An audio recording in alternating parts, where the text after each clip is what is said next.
Great.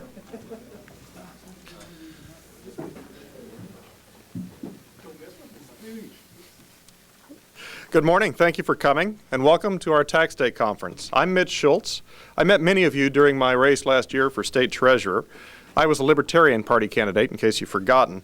Today, however, I'm representing the Libertarian Party of Oregon and its affiliate organization, the Mainstream Liberty Caucus. Today, on the sad occasion of the tax deadline, we're leaving aside, however, the partisan issues of the last year's race in order to focus on the critical issue for all Oregonians, getting our state's spending under control. Joining me today are three of Oregon's most prominent advocates of limited government and prudent fiscal policy.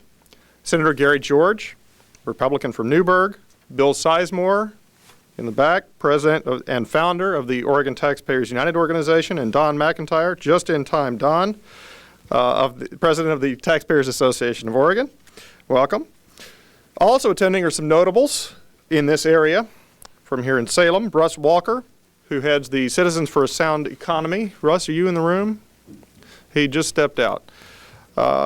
Senator Randy Miller from Lake Oswego. Jason Williams, the chief Salem advocate for the Taxpayer Association of Oregon, and various other notables. Thanks very much for being here. One of the things I did as a candidate for state treasurer was to prepare an all-funds budget that clearly showed that Oregon could live within its means even if Measures 8 and 91 passed. That didn't happen, but some events have occurred since then that showed that budget to be fairly prophetic because it projected an economic downturn for the state that has now come to pass, and we have a far more difficult challenge to deal with as a result. The money simply won't keep rolling in as it has in the past. So Oregon faces two choices. We can ignore economic reality and make things worse by effectively raising taxes for all Oregonians, or we can do the right thing and get leaner and more efficient, just as every taxpayer in Oregon must do in the coming months. But enough about me. I'm just a failed political candidate. You're not interested in my opinion. You're really here to listen to the players in this debate. So let's hear first from Don McIntyre of the Oregon Taxpayers Association of Oregon. We'll take questions as a group after our comments are completed here today. So, Don, why don't you share your thoughts with us here? Good to see you, Mitch. Mitch did something very creative during his campaign for office, and he did come up with a budget that would have lived within Measure 91 and Measure 8. And, of course, he mentioned he was a failed candidate. I was a failed promoter of a constitutional spending limit called Measure 8. But I think it's instructive. Shortly after the election, I got a telephone call from a legislator who had confronted me in debate over Measure 8, which simply would have restricted the growth of state spending to no more than the growth of total personal income. It would have been a budget freeze essentially for one session, and then as personal income grew, the money, the resources of the people that have to pay taxes grew, the government could grow at that rate. And by the way, it's a very generous rate. After the election, a couple of weeks later, I got a call from one of the legislators who debated me on the subject. And he came down here, he saw the way the budget was going, and he concluded what I had been advancing during that debate was that the government will spend every dime available. That is the drill. Has nothing to do with zero-based budgeting or any kind of decisions about what programs have become irrelevant or useless or antiquated or needed modernization. It's just, we've got this much money, let's divvy it up. So he called me and said, Don, I was down here in the Capitol looking at the budget, and I talked to some of the people in the bureaucracy. And he said, I think after all said and done, I think McIntyre is right. And they said he is.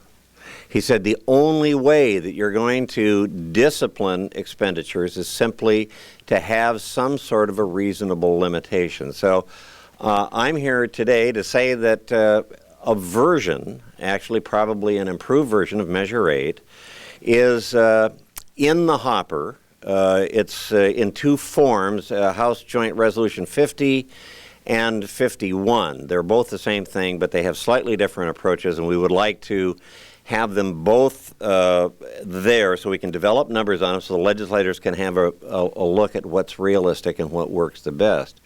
So with that, I will leave the dais here for another presenter, but I will say this, that H.R. 51 and 50 are at this moment, I believe, languishing.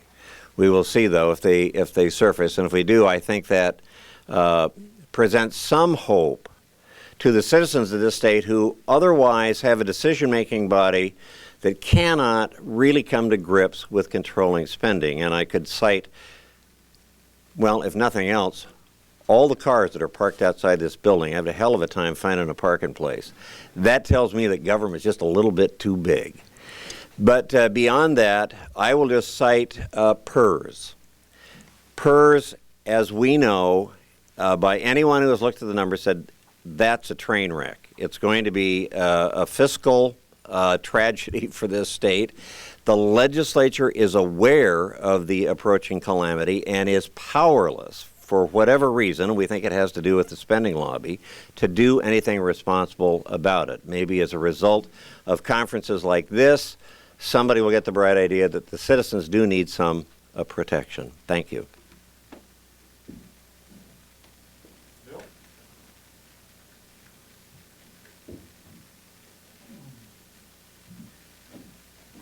Morning, everyone. Good to see so many smiling faces. The thing that has troubled me session after session has been the growth of state government and the whining that I hear every session that there's not enough money. And I am befuddled that we have $1 billion, $1.3 billion, $1.6 billion more money, budget after budget, and yet all we hear is that we have a budget shortfall of $600 million.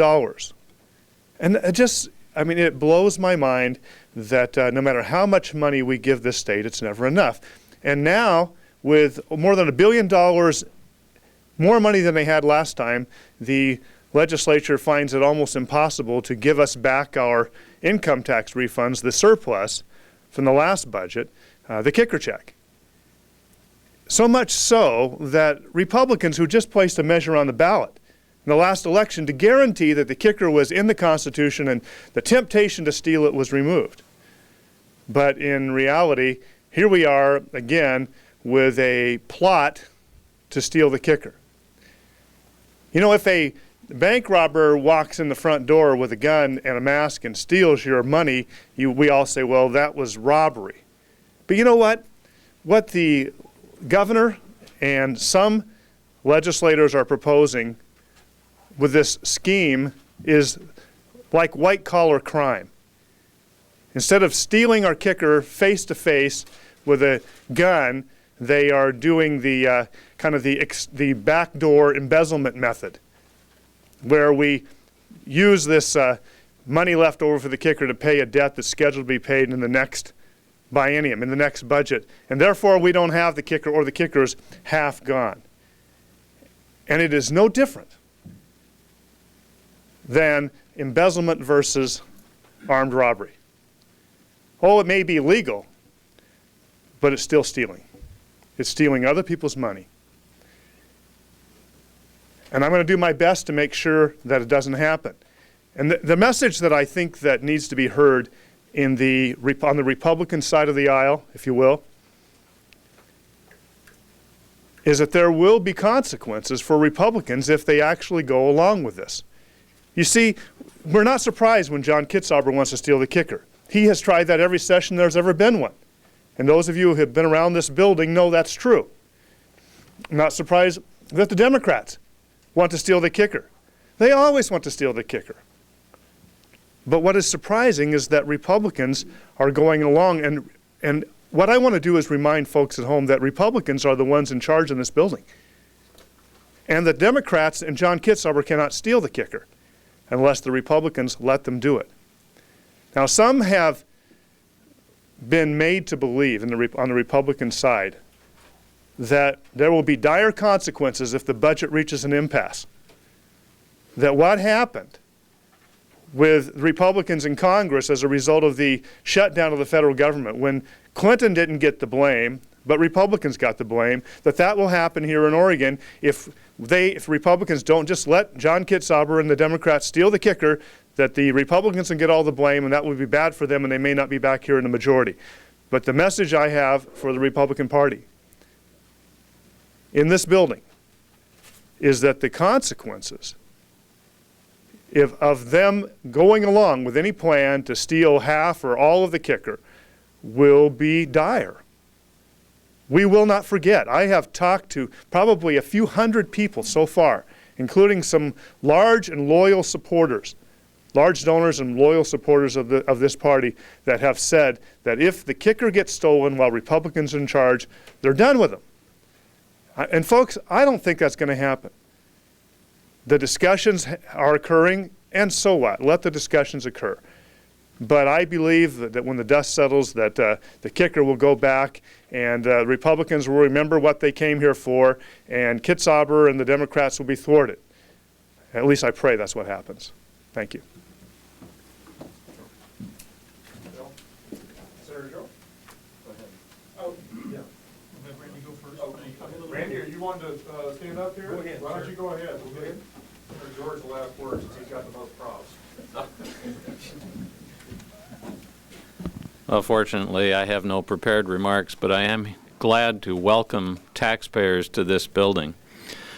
As one who sits on the Ways and Means Committee, both the two subcommittees, one on education, one on public safety, and as well as the full Ways and Means Committee, what I want to indicate to the people of the state of Oregon is that we are not short of cash.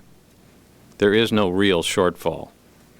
What there is has been testified to here, a lack of discipline on the spending side, which creates the illusion that somehow we don't have enough money to fulfill the needs of Oregon. Just last week, as an example of a budget that was seen as devastated, the state police, that came to my public safety subcommittee. We heard about just how we couldn't serve the needs of Oregon with the governor's budget. Well, we went to work on that budget, and it was approved unanimously by the full Ways and Means Committee last Thursday. That budget put more officers back on the road, more detectives were restored in this budget, and we did it for $500,000 less than the governor had recommended last December.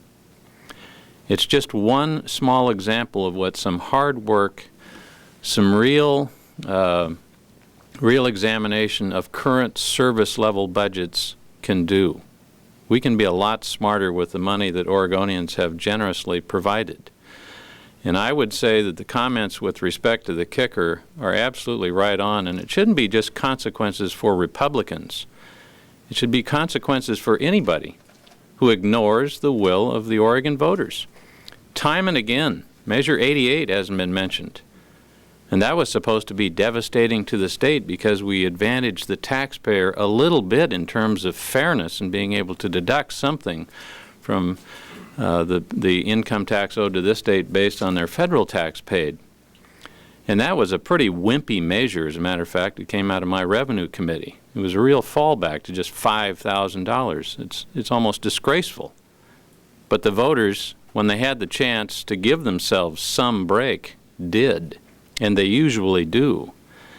And with respect to the kicker, it wasn't a close vote, although I'm sure every editorialist, every spender advocated, oh, don't put this into the Constitution. None of that clutter, please. And it was about 900,000 to 550,000. Pretty clear message as to what Oregonians think about our spending habits. So I'm here to advocate that every cent of that kicker be returned. It should be.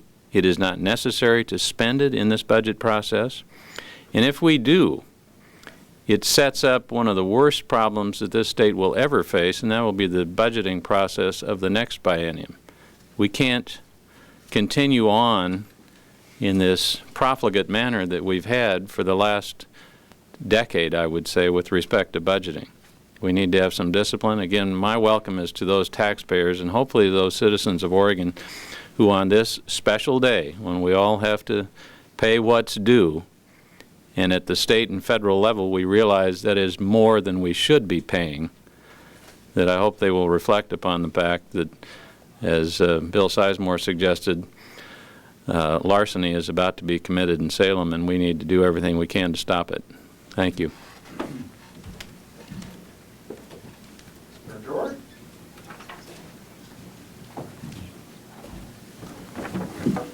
Good morning, everyone. I'm State Senator Gary George, and I brought a prop from the farm today. And what this is a survey stake, and I thought it was very appropriate that we would come in here to survey the budget utilizing an actual surveyor's stake. Now, if I was to use a pun like the budget's going through the roof, you know, you guys would all laugh, but as you can see, we had to actually leave the survey stake down a degree or two because it is sticking through the ceiling tile.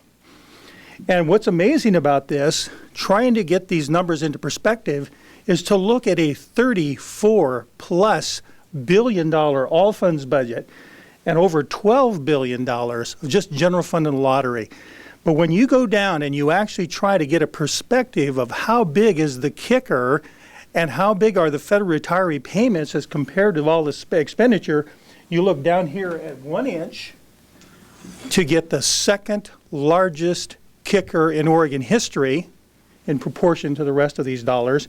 And on the federal retirees, it's the first little mark on the survey stake. Just an amazing set of numbers. And if we could, Richard, could you kick on the overhead projector? What I'd like to do now is kind of look at a comparison of how this budget's grown. As you can tell, we added a little bit of commentary here, and as you can see, we not only put the governor in this, but we also put the Republican legislature, and we pointed out the grades that we had received. I believe this is from Cato and from Cascade Policy relative to how well we're doing, and the grade we got, of course, is an F. Now, one reason that we got an F is that we are exceeding every other state in the amount of growth that we're having in different categories of expenditure. And within the press package, you're going to see the definition of those numbers. But the other thing I think that is just really revealing is to look at a $4.77 billion growth in the all funds budget. I was headed to the coast one day, and all of a sudden, it dawned on me that we could take just 10% of the growth, and we could pay off the federal retirees. Within that, we could also pay off the $336+ million federal kicker, and still have $31 million to add back to the 10% we had there to make a total of $4.32 billion increase. If you'll look back over the history of the growth of the all funds budget, you'll realize that's the biggest number ever. So if you start talking about increase of $4.77 billion and talk about $100 million, or you talk about $160 million, maybe being down in the total number of dollars, it becomes just almost minuscule to even try to consider it. And of course, one of the fascinating numbers, let's pull up that next set of numbers that we have down there on this side. And we're going to look at the growth of these with percentages on them, the growth of the budget. This is, of course, the total funds budget. And you have to only go back a few years to find that you're just about going to be doubling that number. Now, that's going back to 91, 93. But if you go back to the next slide, which includes the just general fund of lottery, you only have to go back to the 93, 95 budget to realize that today general fund of lottery is almost doubled. So we're not talking about 10 years or 20 years. We're talking about a short period of time in order to be talking about doubling that budget. Let's go to the last slide. This is one of the budget that seems to be carved in stone, but I think for everyone to get a perspective on this budget, you need to go back. The $3 billion is what the governor prepared for the 95-97 budget. Now, from that period now, we're up at $5.2 billion. What bothers me, and the reason that I'm here today, is I get a little bit tired of sitting in committees, sitting in caucuses, and hearing these massive increases be described as cuts. So I want to thank each one of you for being here today. And if we could, let's put this number up there as the final number. This is directly out of the budget. And that shows you the kind of expenditures we're talking about in different categories. And That's in your press. That's in the press packet, yes. Well, that one isn't, but that's in the general budget. Okay, thank you, guys. Thank you. Now, Kim, if you could stay up there and everybody else come down, we can take questions from our august interviewers here, if there are any. Senators, what do you think, Senator George and Miller, what are the prospects at this moment that the plan to keep some money of the kicker will be approved? Or will be stopped? Either way you want to approach it. Well, reality is that there are slim majorities, particularly in the Senate, and it only takes one or two people to break faith with the voters to invade the kicker. I'm not supremely confident that we will coalesce behind good sense. Isn't that a 2/3 vote? Not in the clever accounting scheme now being devised in order to expedite payment to the retirees. Would just require a simple majority in both chambers. Usually embezzling is quite creative from an accounting standpoint. It's a clever bunch. Well, Senator George, same question. How do you rate the prospects of? Well, one reason we fired up the dialers and had everyone start calling the governor and possibly even now start calling their legislators is to let them know that there's a real danger that that little amount of money down there at the bottom will in fact be taken from their wallet and transferred to the state's wallet. And as you guys all know, there is absolutely, let's back up. You'd have to pass a law to prepay the federal retirees. That obligation begins as July 1 of this year into the next budget period. So it would take some pretty creative manipulation actually to pull that back and try to keep the kicker.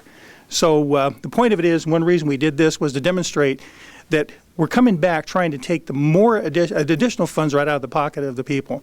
Another thing I would warn everyone to be keeping an eye on, and that is almost every committee we're sitting in, we're seeing massive fee and fine and tax increases stuck everywhere. 30 million here, 38 million there, 78% increase in fees the other day came across the floor of the Senate. You and I both know that if we charge a pharmacist or we charge anyone who's dispensing pharmaceuticals, they're going to pass it on to us. The people are going to pick up the tab. This is massive growth in government. Speaking of the auto dialers, we've heard complaints from a senator or two who say that obviously it's legal, but they're thinking that it's. Well, yeah, those coming to legislators are not coming from me. Mine actually went out to folks and asked them to call the governor at 503-378-3111. But there are senators whose constituents are being called. Yeah, but not by me, though. Yeah, I think you'll see more of that because what's happening, as you see today, you're having a very diverse group of people come together in defense of the taxpayers. So I would expect more of that. In fact, the Willamette Week, I believe, described it as very angry calls. I believe you haven't seen anything yet as far as the anger level. Brad, I guess what I'd like to inquire is, do those who are offended by the public being aware of what it is we might be doing, they're complaining about someone in their district knowing what they're planning? The one senator who complained about it to me said that I haven't done anything yet, and my constituents are being called saying I'm doing something. Well, and I don't know what the message is on those particular recordings, and I have nothing to do with those recordings, but I would suggest that I think it is absolutely fair for our constituents to be apprised of what actions are taking place in the legislature. And in fact, I would welcome calls that, I hope the message is accurate, but to the extent that I can have some exchange with a constituent as to what my policy would be on this or anything else, I view that as healthy to this democracy. What are you telling the fellow Republicans like David Nelson and Mark Simmons who have fed expectations that we're going to have an increase in restoration of some of the cuts in higher ed and senior services that the governor has actually gone out on somewhat of a limb and advocated? Well, I gave you the example of the state police budget, where we did a better job using fewer financial resources than we had in the past. If you look at the budget throughout, and that is obviously something that is a long-term something we've got to do a whole lot better job of in terms of examining current service level expenditures. Frankly, every day that I'm on these subcommittees and Ways and Means, I've likened it to someone who has a fairly active interest in buying a new car, and they force themselves to go to a dealership every day.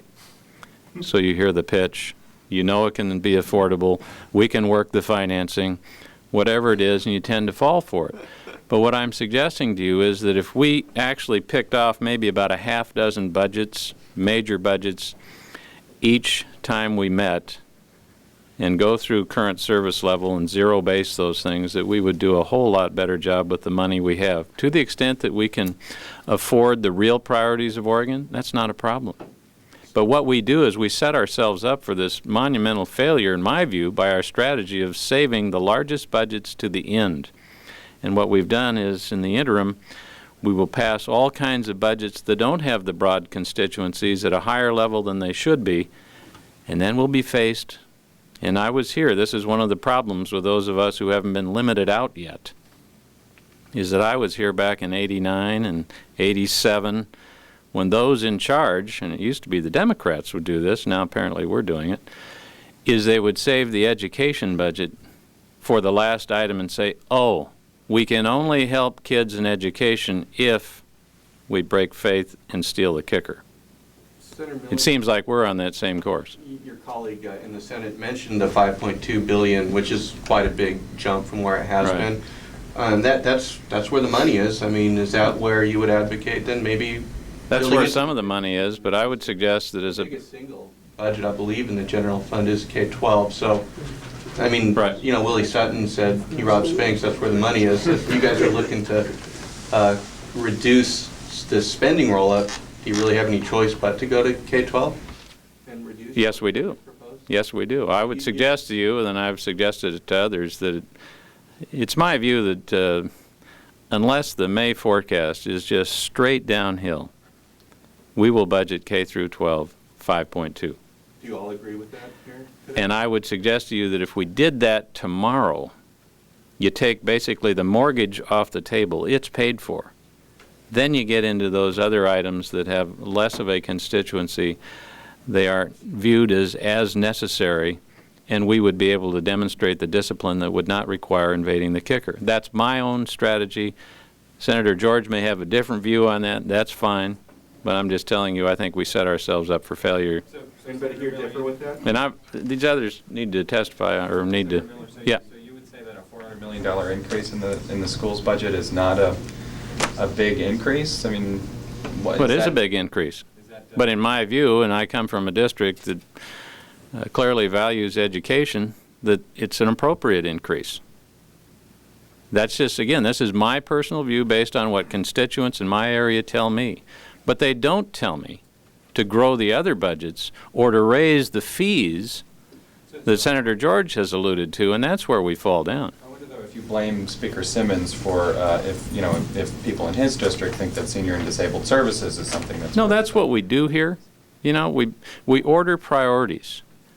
But what we don't do here, or at least not very successfully, is discipline ourselves and tell us that a growth rate in the overall budget of about 14%, in the general fund budget of about 7% is enough. It is enough. And even when we come in with the March forecast and it says we're down 100 and something million, that doesn't mean cut.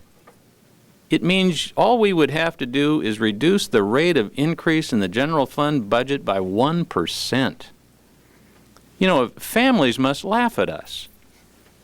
If they had this problem that they had to deal with, oh my gosh, we're only going to grow 14% over the next 2 years, how can we make ends meet? Well, maybe it's time for the state to take a lesson from families and order our priorities, pay the mortgage first, and then maybe we'll see if we got enough left over for Trailblazer tickets. On the other hand, aren't businesses laughing at you for after you say government should be operating like a business? You're having a surplus one fiscal year period or 2 year period, and you're looking at another one where there's a shortage of money, and you're saying let's give it back rather than pay off our debts. I can't agree with the premise about a shortage of money. As one who sits on the Ways and Means Committee, charged with spending it, we don't have a shortfall. We have a shortfall in somebody's perception as to how luxurious the growth rate ought to be.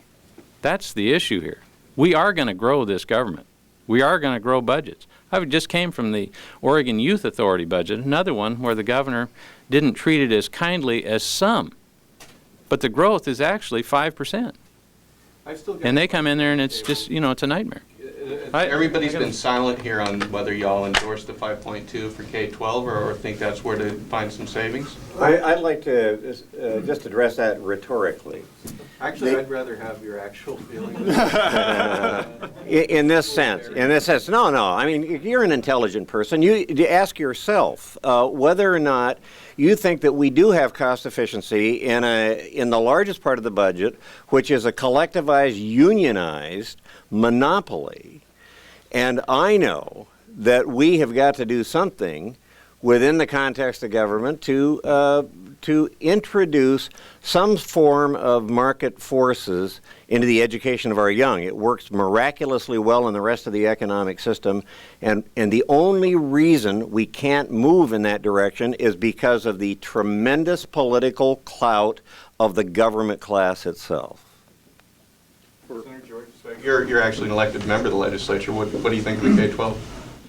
Well, let's just take a look back at our post again. If you come in and we're 12 billion, you'd come in about right here with K through 12. Richard, if you could also turn that slide back on, let's take a look at overall education.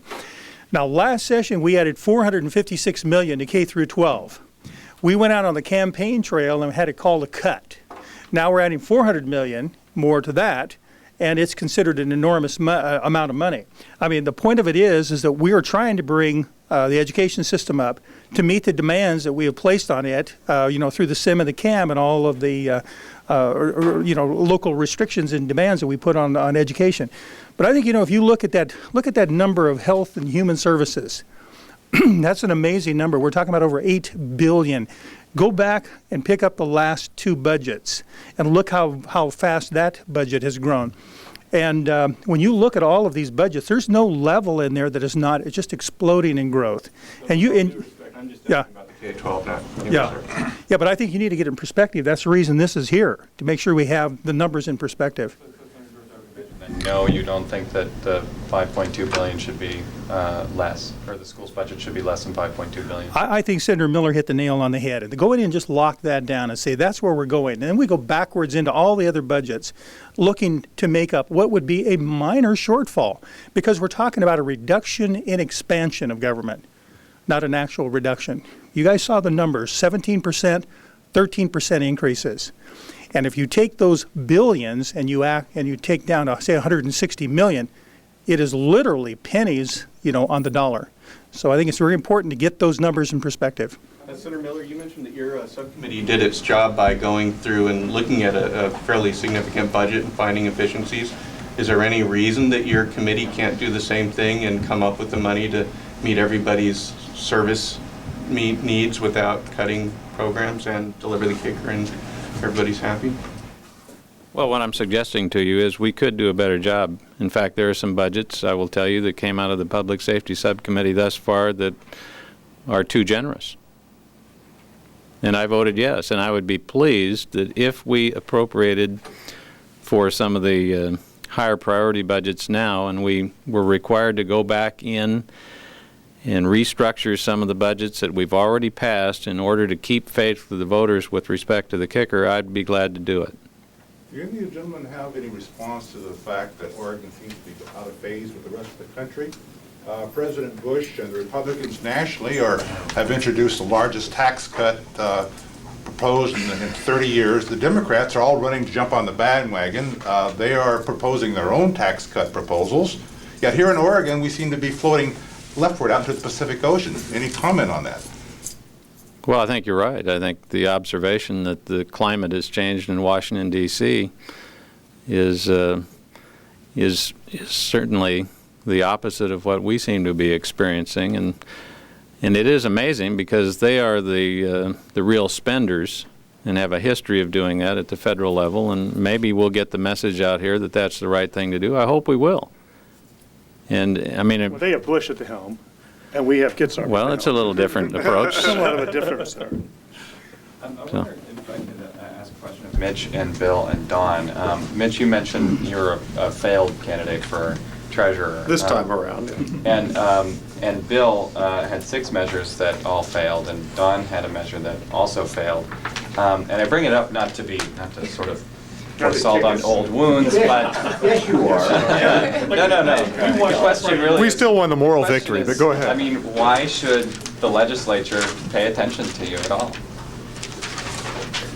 I'll take my shot, and you guys can close it. In many respects, we represent the silent majority, the people who aren't activated in politics and are so frustrated with the process that they observe here in Salem and the kinds of things they read in your publications that they just don't participate. And we reach that community pretty effectively. I got 60,000 votes on a budget of under $50,000 total spent in the election. That on a cost per vote basis, that is substantially more efficient than either my Republican or Democratic opponents. Given anything resembling competitive funding, and I imagine these folks have the same kind of comment, I'm convinced we could win. It's only a matter of time before that happens. The interesting aspect of your question is that if you would have said to me, why should the Democrats care what you think, I would say they probably shouldn't. Probably shouldn't, unless they're in a pretty marginal district where the registrations are pretty close and the races are competitive. And the folks down in Multnomah County, frankly, they can steal the kicker, they can do anything they want, and they'll get away with it. But there are a lot of districts where that's not the case. And Republicans who engage in democratic tax and spend policies tend to find themselves challenged and challenged quickly. Marilyn Shannon isn't here because of the gas tax. That simple. And there are other examples of people who have, as Republicans, have decided that they can, if they curry favor with their liberal editorial boards of the local newspapers, it'll be a good thing for them politically, and are finding out that it might be in the general, but it might not be such a valuable asset in the primary. Forgive me, because I want to go back to something I've been anxious to say here for a little bit about the federal retirees. I hope you guys don't give John Kitzhaber a free ride on this. We owe the federal retirees a lot of money. And I've never disputed that. In fact, have given a lot of speeches to federal retiree groups over the years. Everybody in this country, every state that had a problem similar to Oregon's knew it years ago because of a U.S. Supreme Court decision. And John Kitzhaber absolutely fought it right down, even though the battle was for sure a losing battle, fought that battle and stalled off settling with the federal retirees while this pot of money we owed them grew and grew to hundreds of millions of dollars. And now, after he has created this huge debt of accumulated interest, he's picked this time to say, let's pay that debt a month early. We'll save interest. That's one of the arguments. We'll be saving interest. You're not going to save interest for a year. You're going to save interest for a month if they pay it in May or June versus if they pay it in July. We're talking hundreds of thousands of dollars, not even millions of dollars of saved interest on a debt that has blossomed to huge proportions because John Kitzhaber has stalled settling this issue 6, 8, 10 years ago when he knew he could have. And there's something to me that's just abhorrent for him to propose that now we steal the people's income tax surplus to pay this legitimate debt we owe when he is largely responsible for this debt being the size that it is and for it to have been extended out as long as he is. Now he wants to pay it 1 month early when it's his fault it wasn't paid years ago. I would like to I'll try to be quick, Colin, but you asked a provocative question. Why should the legislature listen to us? I can't answer that question. My question is, why does the legislature never listen to us? We have in theory, a representative form of government. And we have prima facie evidence that they represent someone, but it's not the taxpayer. And here is the illustration, Colin. I'll take you back 10 years. I know it's ancient history, but ballot measure 5 was approved by a majority of the electorate. Bare majority was 52, 53%, but still, it passed. Now, one would think that if we had truly a representative body down here, that approximately half of the legislators that were seated at the time would have supported ballot measure 5. On the record, how about 0 of them? So there is an illustration. Remember, this is the body that refers out sales taxes and over a lot of years and has had it crammed back down their throat by the people they represent. So I can't say that I can ever expect them to respond to me or to Bill or to anyone else, but hope springs eternal. I wanted to return real briefly on one comment on your question about aren't businesses laughing in this context. I have a modicum of experience in the world of business, and a business which can't find a better use for its earnings from its business does universally one thing. They return it to their stockholders through dividends. Now, if they can find a better use for that generates a better long-term return through investment, and businesses actually do invest. They don't call spending investment just for political reasons. Then they invest it in their business. Otherwise, they return it to their stockholders in the form of dividends. They don't keep it for themselves. Government should do the same.